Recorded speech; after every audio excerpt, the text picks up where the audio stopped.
That's a tough act to follow. I'm going to give you all a second just to breathe and take that in for a minute, because my transition, as I learned yesterday, is I'm taking you on a completely different bobsled ride. So we're about to make a big shift in the tone here. So I want to respectfully, amazing, just absolutely amazing, to let that sit for a second and just acknowledge the power of that. And I'm probably not going to be as funny as whatever's going on over here. So lower your expectations immediately. I am going to talk about this tiny little card and the impact that this card has had on our culture. It all started because a small group of some of my favorite people at work decided that we wanted to increase the amount of positivity we were experiencing at work. We work with a mere 4,000 people in Eagan, Minnesota, and here's what we did. About 18 months ago, we had a bunch of these tiny little cards printed. We stood at our front door, we were wearing our fancy t-shirts, the music was playing, and we said good morning to every single employee that walked in the door. We gave them a card, and we wished them a great day. So this initiative became known as #HappyAtTR, TR being Thomson Reuters. And we had to use a hashtag because that's just the rage, right? If you want to be cool and socially in the game, we had to have our very own hashtag. And so what we could not have predicted is that within 6 months, 1,000 employees had raised their hand to say, whatever this is, I want to be a part of it. I want more positivity at work. Now, greeting all of these people at the door, you've probably heard of Minnesota nice. Well, it was slightly Minnesota awkward. So for an introvert like myself, I don't really want to say hello to 4,000 people, and some of them didn't want to say hi to me either. But we knew that if we wanted to do something, we just had to try. Like, we had to just try something, and so we did. So when this picture came in from India, I can't even describe the feeling. So we started something in Minnesota, and here's my colleagues standing in India holding on to #HappyAtTR. And so we really started something, but we had no idea in the beginning. So as time went on, we kept hearing more and more stories about the power of these little cards. And last December, we handed out a seasonal image with a powerful reminder about gratitude. And this day was already particularly important to Sarah. And so Sarah came in the door and she got her card and we were all there. And she stepped into the elevator with strangers next to her, and here's what she said. She said, I woke up today feeling grateful. Today is the 2-year anniversary of my sobriety. It's been a journey, and some days are harder than others. But I feel so incredibly grateful for being here, for making it this far, and for working at a place where they recognize gratitude. Wow, that's super powerful. Look at the connection that she just made and the pride that she feels in her employer and the emotional connection she made to work.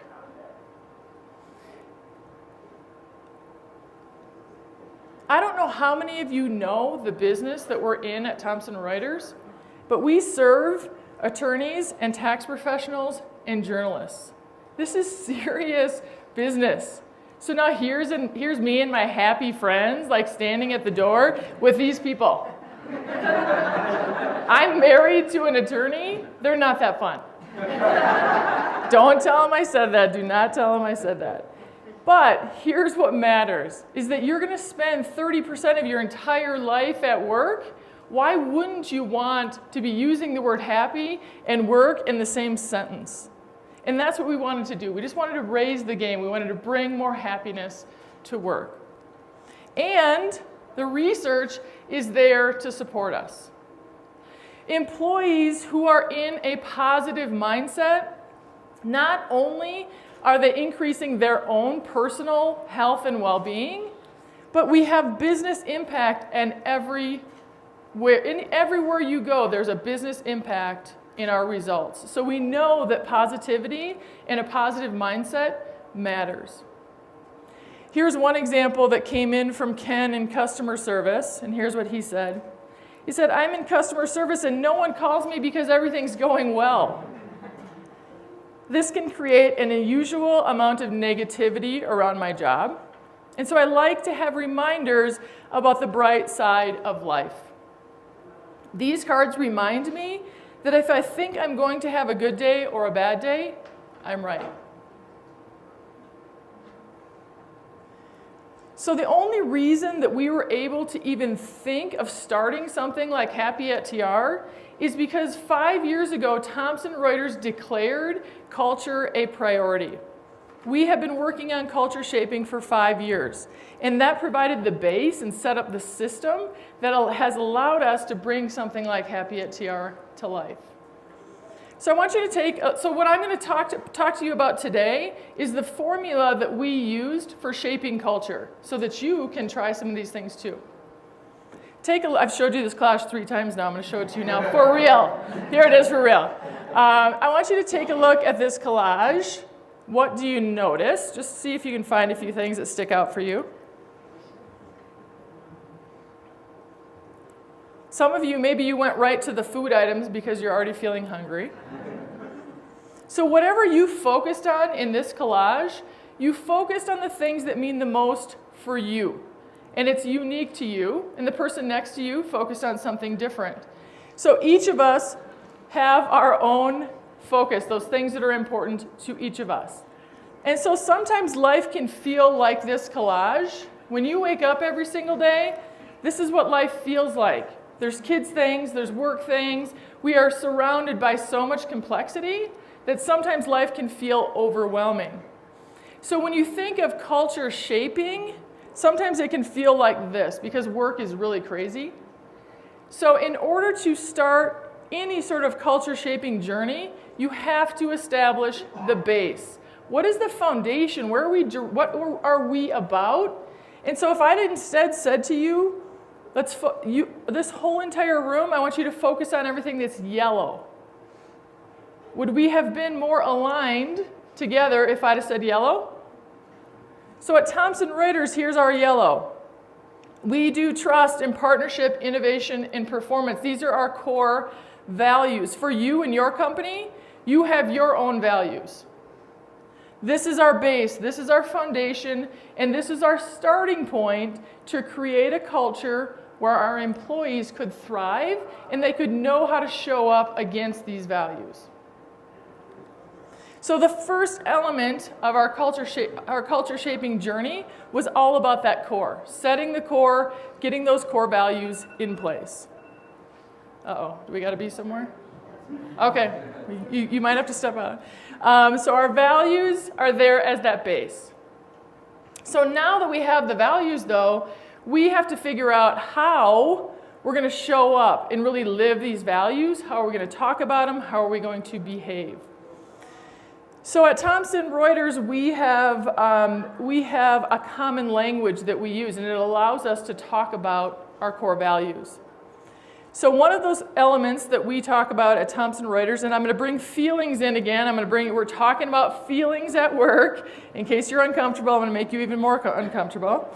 So the mood elevator is a tool that we use at Thomson Reuters so that you can notice how you're feeling in any moment. So when you're at the top of the mood elevator, you are killing it. You are at your best. You are doing your best possible work, but you're human.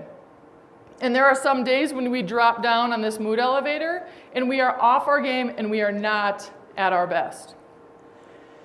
Just last week, I was in a meeting, and you don't know this, but I'll tell you, there's a lot changing at Thomson Reuters. We are changing everything. And I had come out of a meeting, and I was feeling super low on the mood elevator. I was worried, I was stressed, and I was super anxious because I wasn't really feeling certain about a decision that we had just made about our future. But just like every other minute of the day, I had to rush into another meeting. So I get into my next meeting and I say to my team right away, I said, you know what, guys? I am super low on the mood elevator. I really need 5 minutes. So I went upstairs, I got a cup of coffee, And I just took a few deep breaths, and I allowed myself time to reset. This, something like the mood elevator, is allowing us to talk about things that we've never talked about before. And it actually gives us something to really joke about too. Because as you can imagine, this becomes like the, oh, where are you at on the mood elevator? There's a lot of, it's not all just serious, serious stuff too. It creates a lot of fun. But I think humor is on there, sense of humor is on the top. So that's good. So anyway, part of our language. Another part of our language is something called be here now.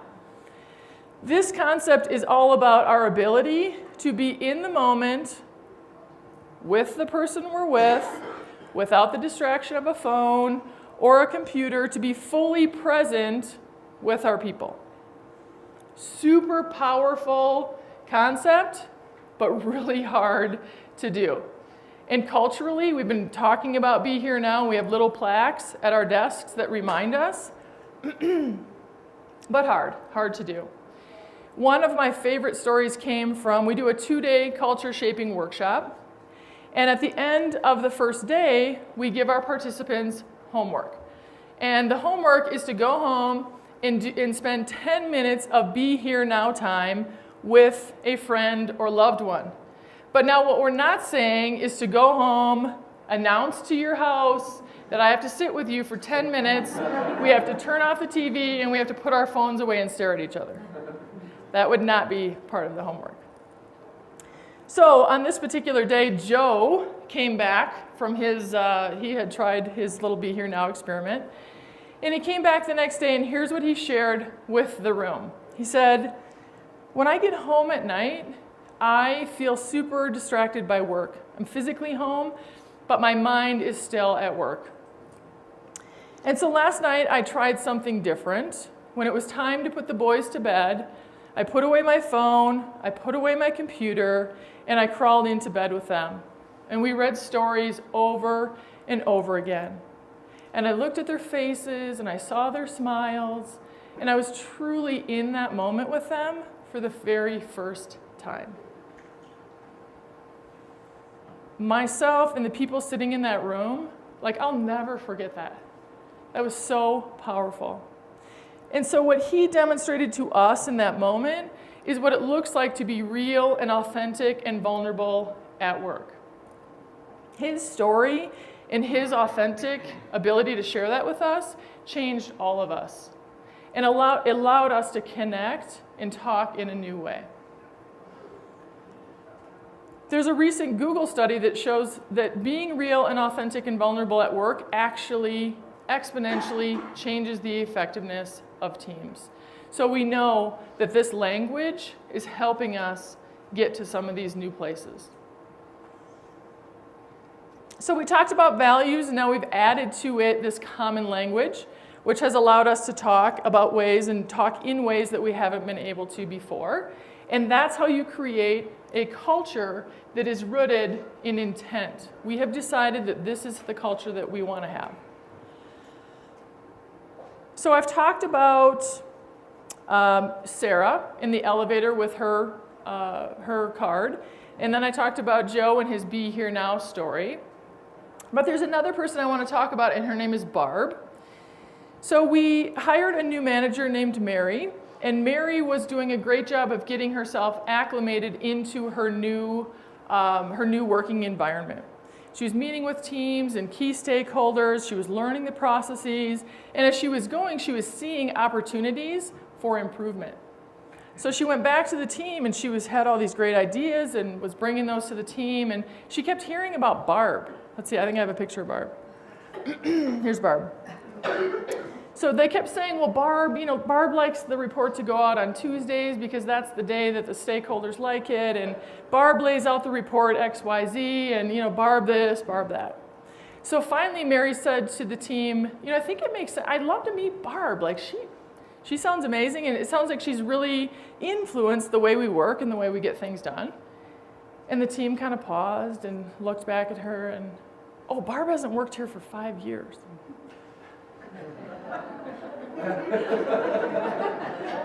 What? Where are the barbs in your organization? They're probably a lot cuter than that, but they're out there. So the barbs in your organization, what are the stains that they're actually leaving on your organization? How are they impacting your morale? How are they impacting the way you do things every single day? They're out there. I can guarantee they're out there, and they're actually getting in the way of you moving into new space and new places. So one of the things about culture is that if you think you're going to just wave a magic wand over your organization, like if you guys were all my people and I just said transform into an amazing culture that's going to grow this business, that is not reality. Humans are hardwired to do the same thing today that they did yesterday and that they're going to do tomorrow. I felt when Angela said that this morning in the opening, I was like, I say that in my speech too. It was reinforced. Angela and I were together on this.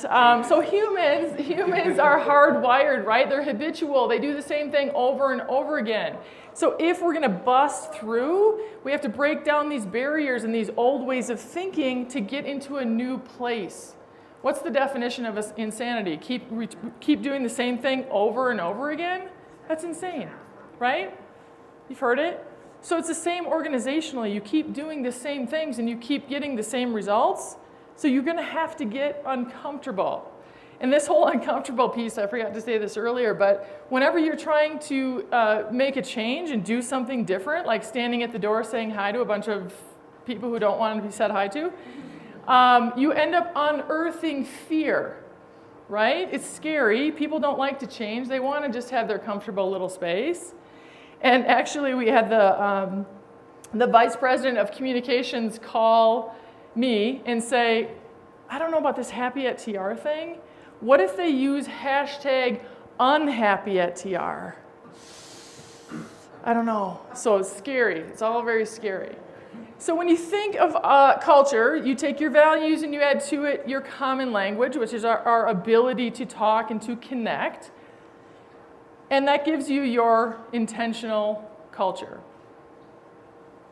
So the only reason we were able to put words on cards and have beautiful imagery is because we had a base, we had a foundation to do something that was different and actually that has exponentially grown in ways we couldn't have predicted. When I see my friends in India standing there talking about Be Amazing, it's amazing. Like, it's an amazing feeling, and I feel like we've really started something positive. To date, there are more than 100,000 of these little cards in circulation, and I brought 6,000 of them today with me so that you could take them with you and spread them around as well. They've even had their social media debut over and over again. I found out yesterday that this concept, this hashtag happy at TR, has had 1 million social impressions. I have no idea what that means.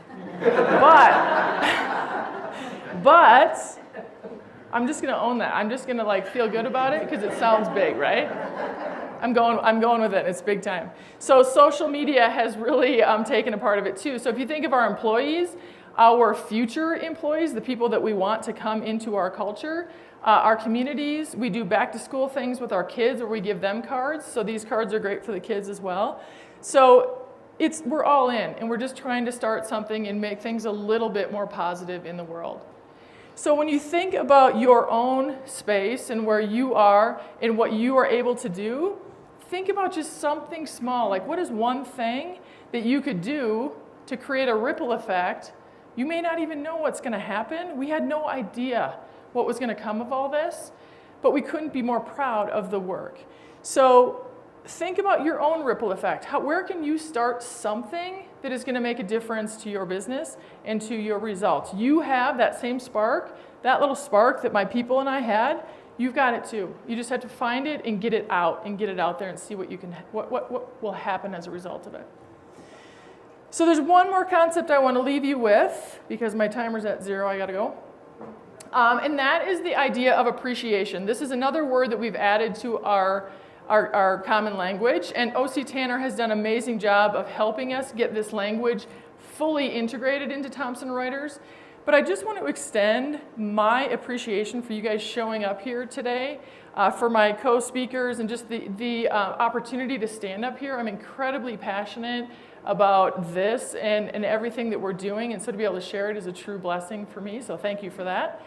And on your way out, I want you to grab, we have the cards, we have appreciation cards and our little Happy at TR cards like this. I want you to take those with you.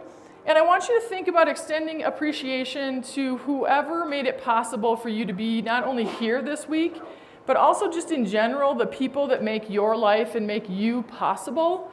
I hope that you will use these cards to extend some appreciation to them. And thank you so much again for being here.